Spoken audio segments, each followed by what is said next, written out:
Hello, and welcome to Secure Talk, a podcast where we explore the critical world of information security innovation and compliance. I'm your host, Justin Beals, founder and CEO of StrikeGraph. Together with our expert guests, we'll provide you tools and tips to help your business thrive in the rapidly evolving cybersecurity environment.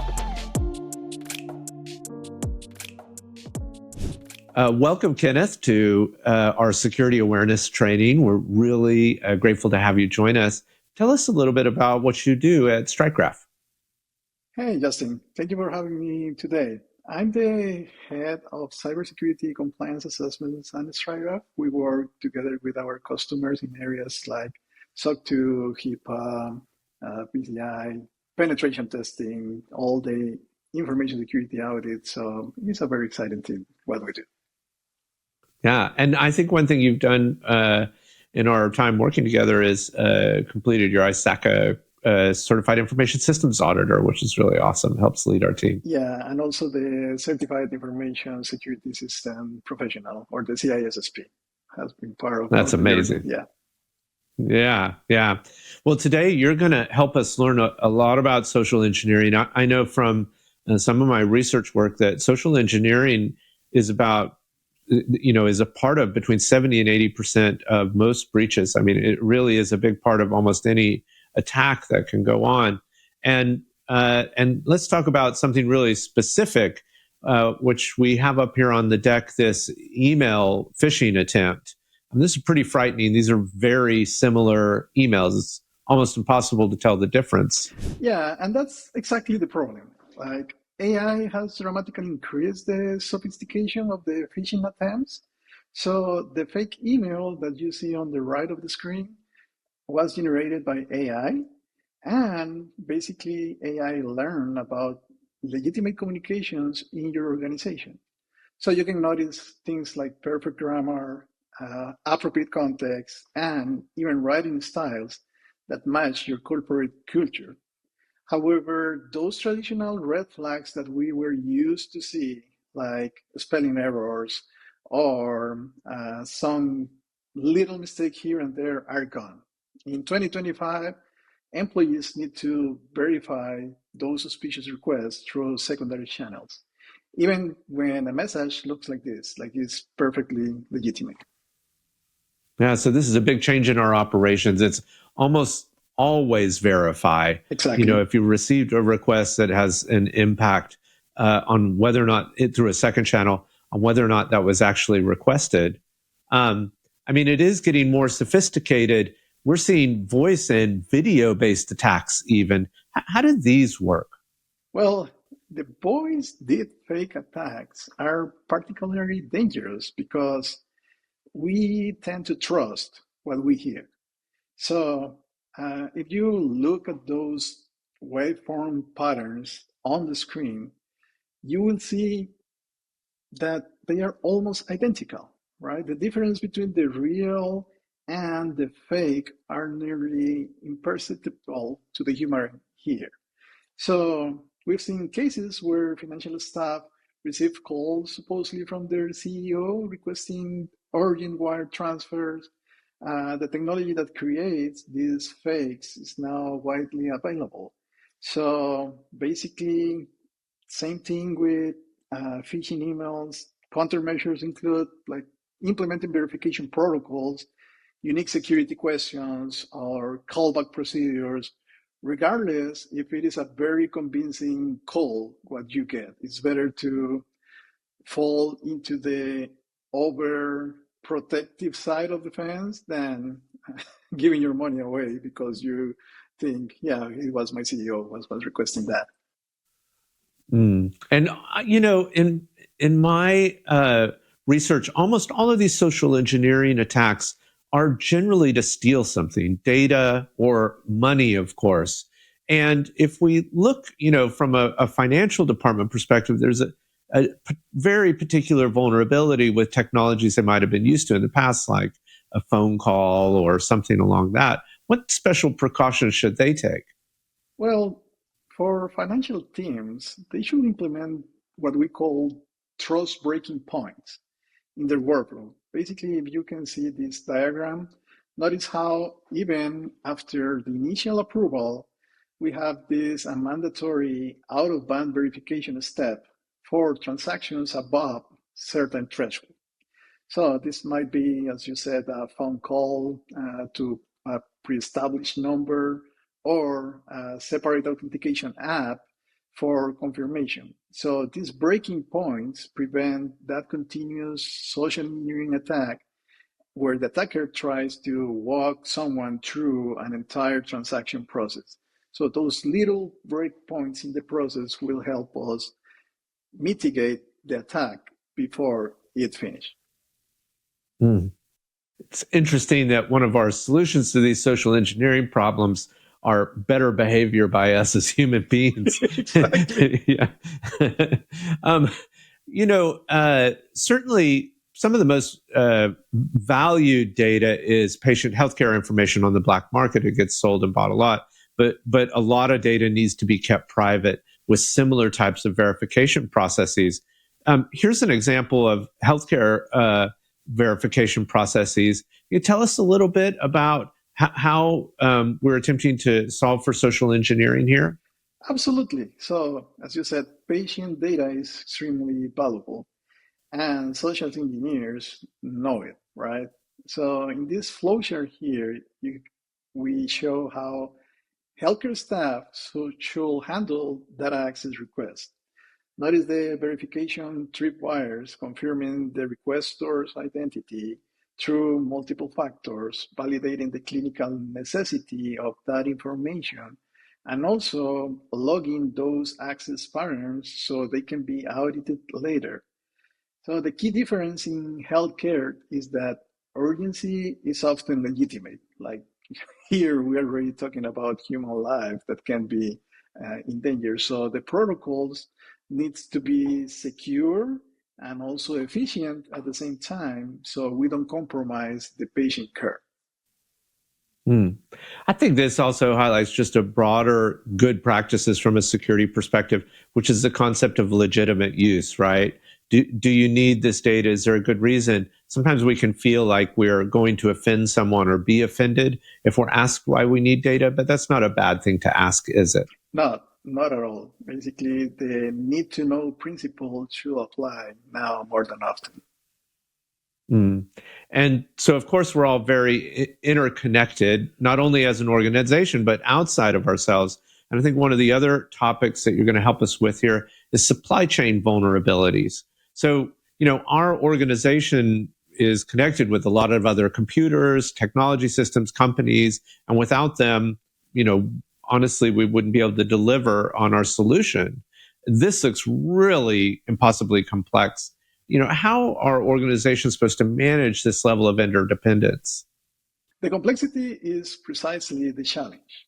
The average enterprise now has over 300 third party vendors with some level of system access or data sharing. And each of those vendors has their own suppliers. So the chain extends, as we can see. So a vulnerability anywhere in this web affects everyone. So organizations needs to map these dependencies, categorize those vendors by risk level, and implement continuous monitoring. So you need to remember that your security is only as strong as your weakest vendor security. So it's critical to Mm. have them mapped. And we've seen some massive supply chain disruptions in the marketplace over the years. The interdependency is both necessary to innovate rapidly, but also can be a severe vulnerability. Yeah. Um, and certainly, AI tools are kind of introducing us to new ways to think about supply chain considerations, especially utilizing AI itself. A lot of people are going brand new into new AI vendors. What should they be looking for from a risk perspective? So the checklist that you see on the screen is basically crucial for evaluating AI vendors, right? Beyond traditional security measures, you need to assess how they secure their training data, where whether they have controls against model poisoning attacks, and how they prevent prompt injection vulnerabilities. And even more important, verify if they are doing adversarial testing of their models. Because some questions might seem technical, but non-technical procurement teams can still ask for documentation of these controls and have security specialists review them. On the current AI landscape, we see application providers, model providers, orchestrator service providers, and also cloud service providers because all of them are intertwined. So this checklist will help to alleviate and also track those possible point of failures that you can have on your AI vendors. Yeah.